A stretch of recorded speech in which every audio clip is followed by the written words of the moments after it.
At Waltzing Matilija, we grow our plants in two different pot sizes, the biggest being the big fella and the smaller being the little tacker. Depending on which one you get, depends on how you should be planting yours out. Let's talk a bit more about that.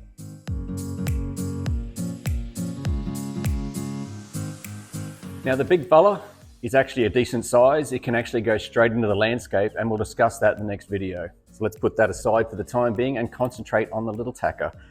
This is a small plant. In the trade, this is actually considered a liner, and it's what I'd usually sell to a larger nursery to grow on to a larger size for retail sales.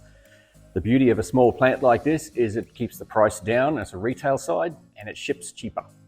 But it can't actually go in the ground unless you're willing to do a whole bunch of care for it. Okay, so the last thing we want to do with this little plant is throw it into a big pot. It's just way too much real estate. It's too much soil. It's either going to dry out, it's going to be overwatered, be stressed, die, and then nobody's happy. So what can we do? The next step, once you harden this off under a couple of days of shade at your house, is to put it into a next pot size for another season. It can either be a 1 gallon, which is about this size, or a 2 gallon, about this size. Now I realize this isn't 2 gallons, it's actually 1 gallon. In the trade, this is a 1, this is the trade 2. Don't worry about that, it gets super confusing. Just look at the sizes down here, or use your best judgment. We don't want a massive big pot. Something like this allows the roots to extend out to the sides, grow nice and full, and then next season we can throw it out into the garden. Okay, 2 containers, 1 square, 1 round. What's the difference? Well, apart from shape, square pots will actually discourage the circling of roots around the pot, whereas circular ones won't. Look, the reality is if you don't have a square, a circle will work fine. This little plant will only be in one of these containers for another season until it goes into its final landscape position. What is important is the holes down the bottom. You can see the great drainage both of these have. Now that's really important because you don't want any standing water for the roots because it's extremely unhealthy for the young plant. Secondly is the tapering of the pot. We want a pot that's smaller at the bottom and wider at the top. Both of these exhibit that. The reason being, once this plant has grown out for a season, it's much easier to get out than say a container that has a little lip or an urn shape to it. That's just going to do a lot of damage to the plant when we go to transplant it. Potting soil, what should you be using?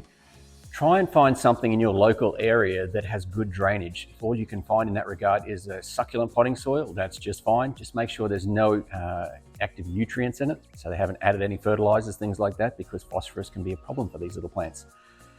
If you can't find any succulent mix or something similar and free draining, just get a regular potting mix. Make sure, again, it doesn't have any nutrients added, and then split it with some perlite or pumice or lava rock about the 3/8 inch size. And that's about 50-50, and that should get you through a season before these plants go into the ground. Okay, so that's the little tacker taken care of. It's time for us to take the big fella out into the landscape and get it planted. The thing you can do for these little plants is to put them into a free draining soil. Not the easiest thing, particularly where we are in California, we have very heavy clay soils that's also alkaline. It's about the exact opposite of what these plants are used to in Australia and South Africa. How do we address this? Well, it's quite simple. We just create a berm. Now, a berm is just a pile of dirt, realistically.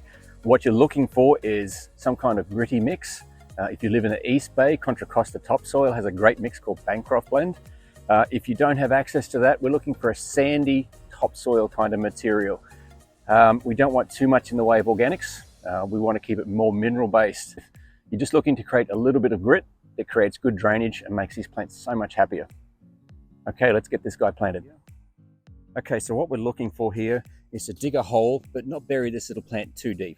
So let's go twice as wide as what the plant is.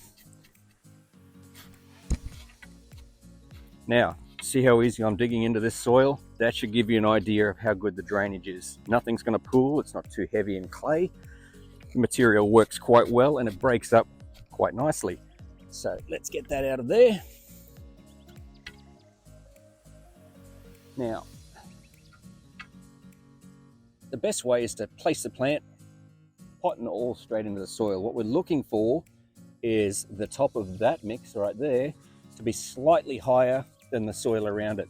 Now, the reason we're doing that is because when we mulch and run irrigation lines up, if this little plant is below the soil, the mulch will crowd the crown, which is the bottom of the plant where it meets the soil, and that creates an avenue for bugs and nasties to get in and cause problems for our plant. So we want to plant it a little bit high. I think we're right at the moment with these banded pots. Give it a push in the middle, quick slip on top, and away it goes. Now, there's really no need to go teasing roots. The little plants don't actually need it. You can see they're pretty well formed all the way around, so they can just go straight in the ground.